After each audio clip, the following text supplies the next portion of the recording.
je l'ai redit au président Kagame dans un échange récent, doit cesser son soutien au M23 et retirer ses forces du territoire congolais.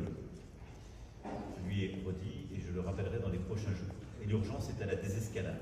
Il est également important, dans le même temps, de lutter contre les discours de haine et l'action des anciens génocidaires du FDLR. Et je veux vous remercier pour les engagements très clairs que vous avez pris, pour à la fois agir de manière très concrète et assumer politiquement la lutte contre les FDLR, et nous engager la communauté internationale et les forces onusiennes pour accompagner le processus, évidemment, de DDR de cette force. Aucune de ces forces n'a quelque légitimité que ce soit. La seule force armée qui peut et doit opérer sur votre territoire, ce sont les forces armées de la RDC.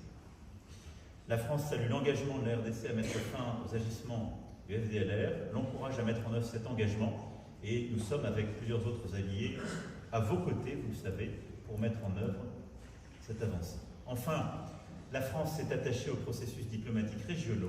Nous pensons que la priorité doit être au dialogue et à la recherche d'une solution diplomatique sous l'égide du président angolais Lourenço. Et nous soutenons cet agenda. Je souhaite qu'il puisse maintenant porter ses fruits de manière très concrète sur le plan justement des décisions sécuritaires et politiques. Et j'ai dit au président, nous allons très fortement l'appuyer, nous réengager, et je souhaite que d'ici à la fin de l'été, nous puissions avoir des initiatives pleinement conclusives pour sortir de la situation que vous connaissez depuis trop de temps.